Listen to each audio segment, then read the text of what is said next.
Melanjutkan cerita sebelumnya, kisah berlatar pada tahun 2008 tepatnya di negara Vietnam. Lalu kita diperkenalkan dengan seorang anak pengusaha kaya bernama Choi Yonggi yang ingin membeli tanah untuk dijadikan resort mewah. Lalu datanglah sebuah mobil yang langsung menyambut Yonggi dengan hangat. Kita juga dikenalkan dengan sopir bernama Park Gwang Jae. Yonggi pun masuk ke dalam mobil dan langsung bertemu dengan Kang Ha Saeng, seorang pengusaha rental mobil asal Korea yang terlihat sopan dan bersahabat. Awalnya, percakapan mereka berjalan santai dan penuh basa-basi. Tidak ada tanda bahaya sedikit pun. Namun tiba-tiba, Wang Jin langsung memukuli Yonggi dengan brutal. Kang Haesang yang tadinya terlihat tenang pun ikut terlibat, bahkan dengan dingin mengiris telinga Yonggi. Di momen itulah terungkap bahwa semua keramahan tadi hanyalah jebakan untuk menculik Yonggi. 넌 납치된 거야. Lalu kisah berpindah ke sebuah insiden penyanderaan. Seorang pria dengan gangguan jiwa menyandera seorang wanita menggunakan pisau yang tidak diketahui apa motifnya. Kapten John Ilman datang untuk mencoba menenangkan situasi, namun usahanya sia-sia. Tak lama kemudian, pahlawan kita, Ma Dong-seok tiba di lokasi. Saat Kapten John sedang menyusun rencana, ia justru ditinggalkan oleh anak buahnya yang ternyata sudah memiliki rencana sendiri. Ma diam-diam masuk melalui pintu belakang, sementara Dong-gyun bertugas mengalihkan perhatian si penyandera. Namun rencana itu langsung gagal ketika Ma tidak sengaja menjatuhkan sebuah rak, membuat perhatian pria tersebut langsung tertuju kepadanya. Ma perlahan mendekat, mencoba menenangkan situasi. Namun si pria tetap bebal dan tidak mau menyerah. Tanpa banyak basa-basi, Ma langsung membantingnya, memelintir tangannya, lalu menghajarnya hingga tak berkutik. Insiden itu pun masuk ke koran berita karena Ma dianggap terlalu keras dalam menangani penjahat. Mereka juga sempat bercanda membahas Kapten John. Tepat sebelum Kapten John sendiri masuk ke ruangan, Kapten John kemudian memberikan tugas kepada Ma untuk pergi ke Vietnam guna menangkap Yo Jong Hoon dan para komplotannya yang terlibat dalam kasus di awal film.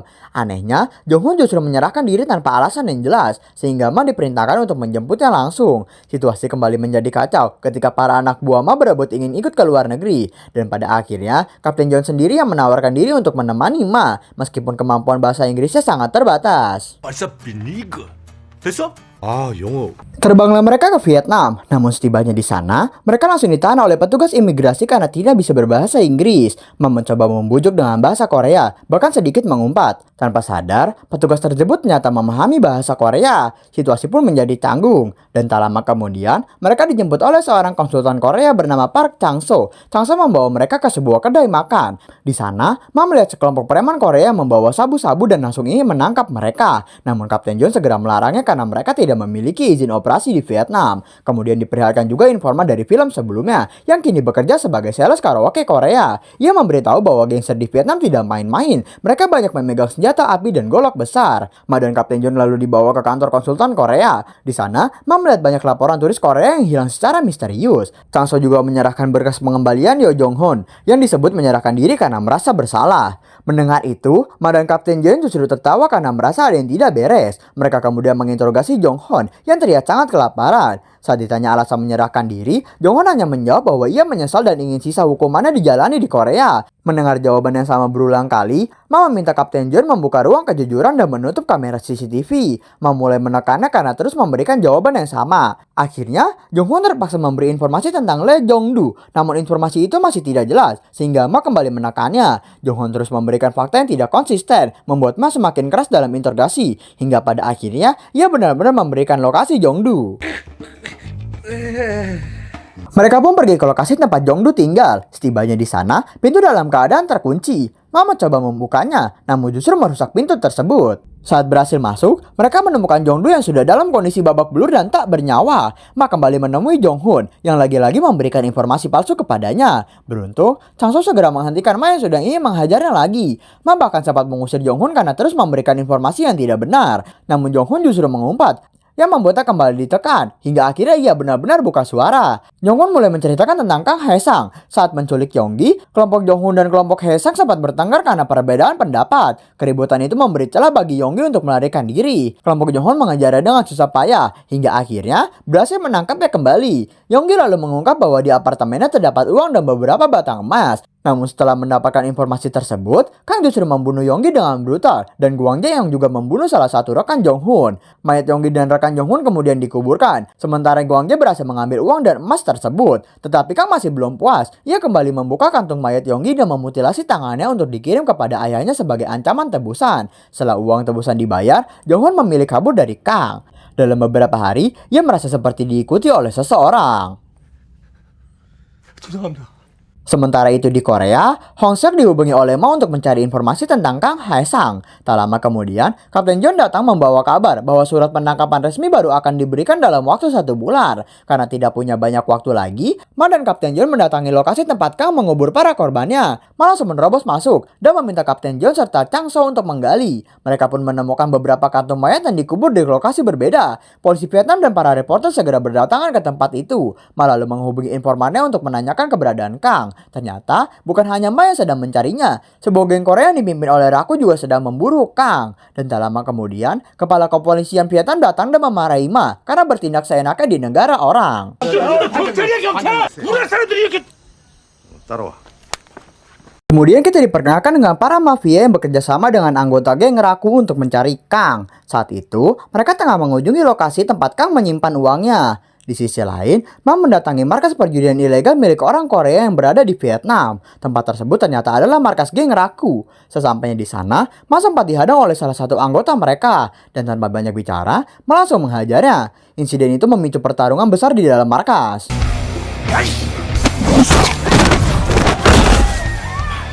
Raku pun akhirnya muncul. Ia langsung disambut pukulan keras dari Ma. Bahkan anak buahnya ikut dihajar tanpa ampun. Dalam keadaan terdesak, Raku mengeluarkan pistol. Namun lagi-lagi, senjata itu tidak ada gunanya di hadapan Ma. Ma kemudian mengancam Raku agar mengatakan yang sebenarnya. Akhirnya terungkap bahwa Raku dan komplotannya hanya dibayar oleh seseorang dari Korea untuk mencari keberadaan Kang.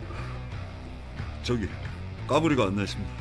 Di Korea, Hong Sek kembali menerima telepon dari Ma. Ia memberitahu bahwa Yonggi tidak pernah dilaporkan sebagai orang hilang. Ia juga mengungkap bahwa ayah Yonggi bernama Choi Chon-baek adalah pemilik perusahaan John Capital yang bergerak di bidang peminjaman dana kepada berbagai perusahaan. Sementara itu, Kang dan Guang Jae kembali ke apartemennya. Namun tempat itu sudah dipenuhi oleh mafia bayaran yang menunggu mereka. Kang langsung menyadari ada yang tidak beres di tempat itu. Ia masuk perlahan ke dalam apartemennya dan sengaja memancing para mafia untuk mendekat. Dan tanpa ragu, Kang membunuh salah satu dari mereka dengan brutal, hingga pertarungan besar pun tak terhindarkan lagi.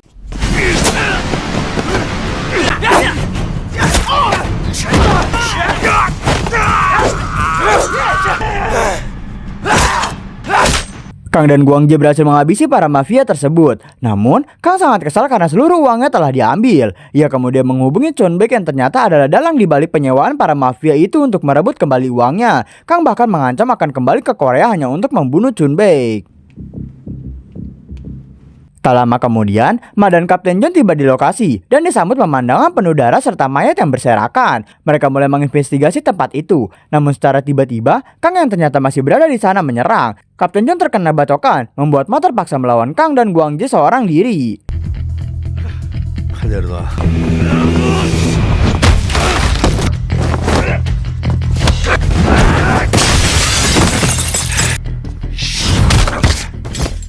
Sayangnya, Kang berhasil melarikan diri dari sana.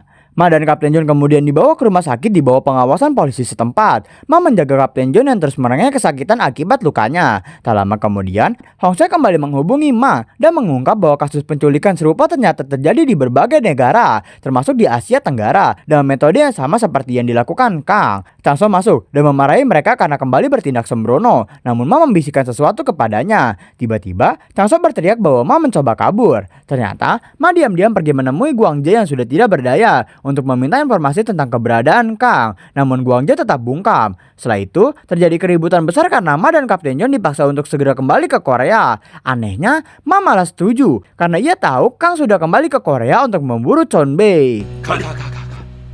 Tibalah mereka di Korea, Jong Hoon terlihat sangat senang kembali ke negaranya. Setibanya di sana, mereka disambut oleh Dong Gyun. Ma langsung mengajaknya pergi ke suatu tempat untuk menemui seseorang. Yang ternyata, orang itu adalah Isu yang masih hidup. Seperti biasa, Ma langsung memberinya pelajaran terlebih dahulu sebelum mulai bertanya. Ma meminta Isu memberikan informasi tentang kapal ilegal yang masuk melalui pelabuhan. Isu pun memberitahu tentang seseorang yang dikenal dengan julukan si Mata Satu. 개새끼네 진짜. Di kantor kepolisian, tim sedang melacak keberadaan Kang. Seorang anggota baru bernama Kim Sang-hom berhasil menemukan rekaman CCTV yang menunjukkan Kang sedang mencari sebuah mobil di pelabuhan. Kemudian diperlihatkan dua pria asal Filipina, Jang Ki-chol, sang kakak, dan Jang Son-chol, sang adik. Mereka dikenal sebagai Jang bersaudara dan sedang bersiap berangkat ke Korea. Di sisi lain, Ma dipanggil oleh atasannya yang langsung memarahinya atas kekacauan yang terjadi di Vietnam. Namun di tengah omelan itu, Kapten John mencoba meredakan situasi dengan menyinggung bahwa sang atasan bahkan belum membaca laporan mereka. Dalam laporan tersebut terungkap bahwa mereka menemukan 4 mayat, semuanya korban pembunuhan Kang. Disebutkan juga bahwa Chun Baek menyewa beberapa gangster untuk membunuh Kang. Kapten John bahkan memperingatkan bahwa jabatannya bisa dicopot jika Korea dipenuhi pertumpahan darah akibat perang antara Kang dan para gangster. Hal itu membuat sang atasan terdiam dan akhirnya memberi waktu 1 minggu untuk menangkap Kang. Mereka kemudian mengunjungi pemakaman Yonggi. Di sana, mereka disambut oleh istri Chun Baek, Kim In Sok, yang berterima kasih karena telah membawa jasad anaknya kembali ke Korea. Di lokasi itu juga terlihat banyak gangster yang disewa Chun Baek untuk berjaga. Sementara Hong Seok dan Sang Hun sedang berbincang, Ma tiba-tiba datang meminta kunci mobil. Donghyun baru saja menemukan mobil yang sebelumnya dicuri oleh Kang. Ma juga menyuruh Hong Seok untuk tetap berjaga di tempat itu, mengantisipasi jika Kang muncul. Tak lama kemudian, sebuah mobil pengantar barang tiba. Ternyata di dalamnya terdapat Jang bersaudara. Saat Chun Baek bersiap menuju lantai atas, Kang ternyata sudah berada di sana. Namun Chun Baek tidak menyadarinya, sehingga Kang pun memperkenalkan dirinya hingga pertarungan tak terhindarkan lagi.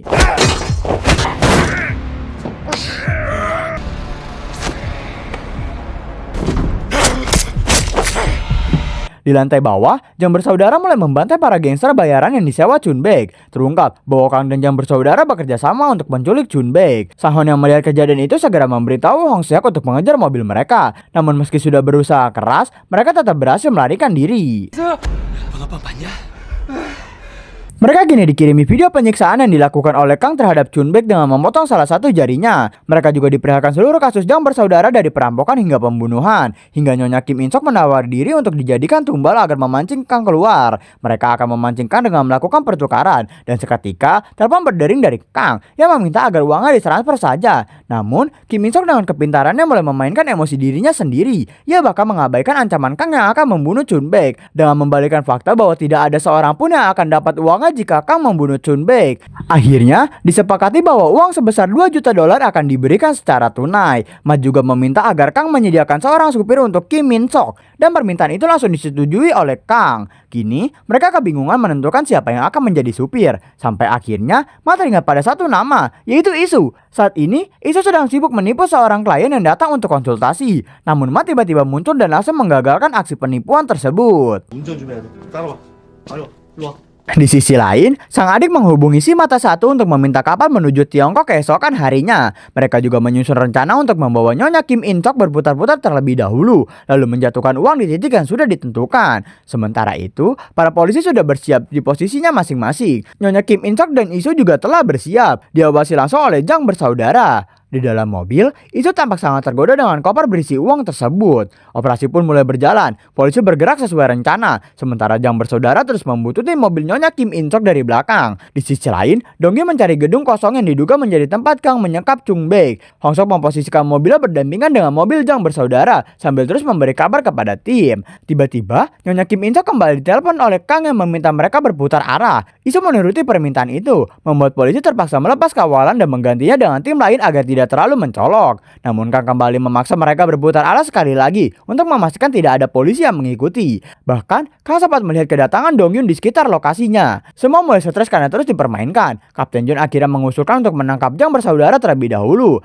Namun Ma menolak karena ia tetap memprioritaskan keselamatan Chun Baek. Tak lama kemudian, Donghyun berhasil menemukan mobil yang digunakan untuk menculik Chun Baek dan segera mengabari Ma. Ia menyusuri area tersebut bersama polisi lain untuk mencari keberadaan korban. Akhirnya, Donghyun menemukan Chun Baek dalam keadaan lemas dan tak berdaya. Namun saat hendak menyelamatkannya, Kang tiba-tiba muncul dan langsung menusuk Donghyun.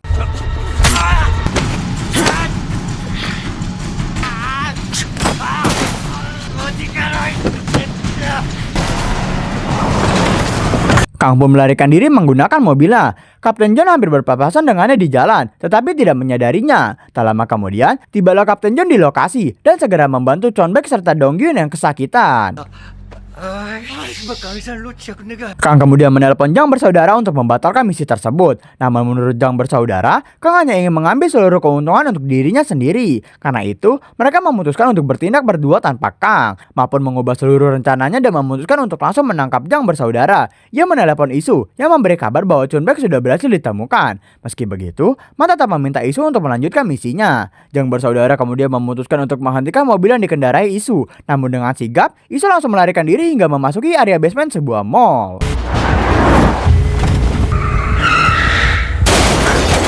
Isu sempat mengajak Nyonya Kim untuk turun dari mobil, namun ia justru kembali masuk ke dalam mobil sambil membawa koper berisi uang. Sementara sang adik berusaha menghentikannya, sang kakak mencoba mengejar Kim In Sok. Sang Hon yang melihat situasi tersebut segera memberi kabar kepada Hong Seok dan mencoba menghentikan mobil dengan mempertaruhkan dirinya.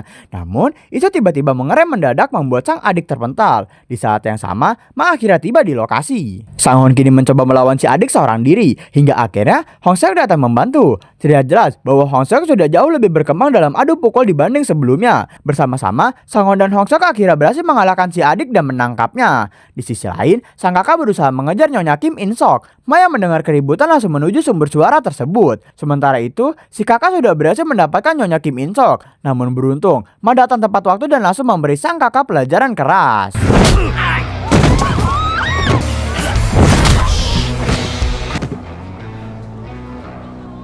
Di tempat lain, Isu yang membawa koper uang terlihat sangat senang hingga tiba-tiba ia ditabrak oleh mobil putih yang dikendarai Kang. Isu segera melarikan diri dari kejaran Kang dengan menaiki taksi, dan dalam kekesalannya ia bakal membunuh seorang polisi setempat yang mencoba menahannya. Tak lama kemudian, para polisi tiba di lokasi dan mengabarkan bahwa Isu membawa kabur uang tersebut. Kejadian ini pun masuk ke dalam berita yang menampilkan identitas Isu. Secara tidak langsung, informasi itu memberi petunjuk kepada Kang untuk memburu Isu. Isu kini terlihat berada di pelabuhan dan langsung meminta kapal kepada si Mata Satu. Namun tak lama kemudian, Kang datang dan langsung mengancam si Mata Satu. Di sisi lain, Isu sudah berhasil bertemu dengan anak buah yang dikirim oleh si Mata Satu. Namun Kang juga tiba di sana dan langsung mengancam Isu untuk menyerahkan uangnya. Isu bahkan sempat memperkenalkan dirinya dengan percaya diri. Namun, keberaniannya seketika hilang ketika Kang mulai mendekat. Isu ketakutan dan meninggalkan uangnya yang langsung dibawa oleh Kang. Sayangnya, seluruh akses jalan telah ditutup oleh polisi. Kang pun memutuskan untuk menaiki sebuah bus. Sementara Isu yang melihat hal itu segera menelpon Ma. Sesampainya di terowongan, akses tersebut juga sudah ditutup oleh para polisi. Ma langsung menghampiri Kang yang berada di dalam bus. Mereka sempat berbincang singkat. Kang bahkan menawarkan kerjasama kepada Ma, namun langsung ditolak. Hingga pertarungan pun tak terhindarkan lagi.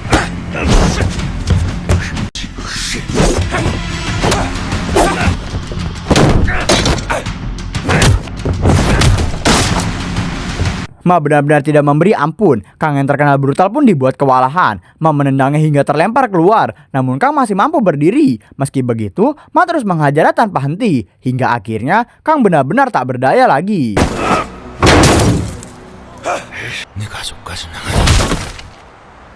Kapten Jun pun tiba di lokasi dan terkejut melihat kemacetan serta kerusakan besar yang kembali disebabkan oleh Ma Dong Seok. Kemudian diperlihatkan Isu yang sudah mabuk-mabukan. Ia menerima telepon dari Ma yang justru memuji kinerjanya. Ditampilkan pula kilas balik ketika Isu sempat membawa kabur uang tersebut. Namun Ma menelpon dan mengancam akan menangkapnya jika ia berani membawa uang itu pergi. Ma bakal memerintahkan Isu untuk membeli tiket kapal menuju Tiongkok malam itu juga untuk memancing Kang.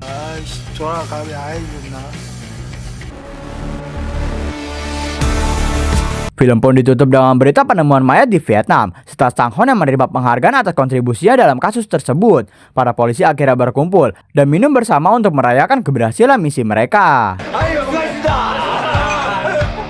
Dan itulah seluruh arc cerita film The Round-Up. Film ini kembali memperlihatkan bagaimana Ma Dong Seok dengan gaya khasnya menghadapi kriminal paling brutal tanpa rasa takut. Dengan aksi yang lebih besar, musuh yang lebih sadis, dan skala kasus yang sampai lintas negara. The Round-Up berhasil menyajikan ketegangan sekaligus hiburan penuh adrenalin dari awal sampai akhir. Dari penculikan yang kejam, permainan psikologis yang licik, sampai pertarungan brutal terowongan. Semuanya jadi bukti kalau satu orang monster hanya bisa dihentikan oleh monster yang lebih kuat. Anyways, jika kalian punya kritik, saran, atau request film, kalian bisa taruh aja di kolom komentar. Dan jika kalian suka dengan video ini, jangan lupa like, share, and subscribe. Selamat berbuka semuanya, and goodbye.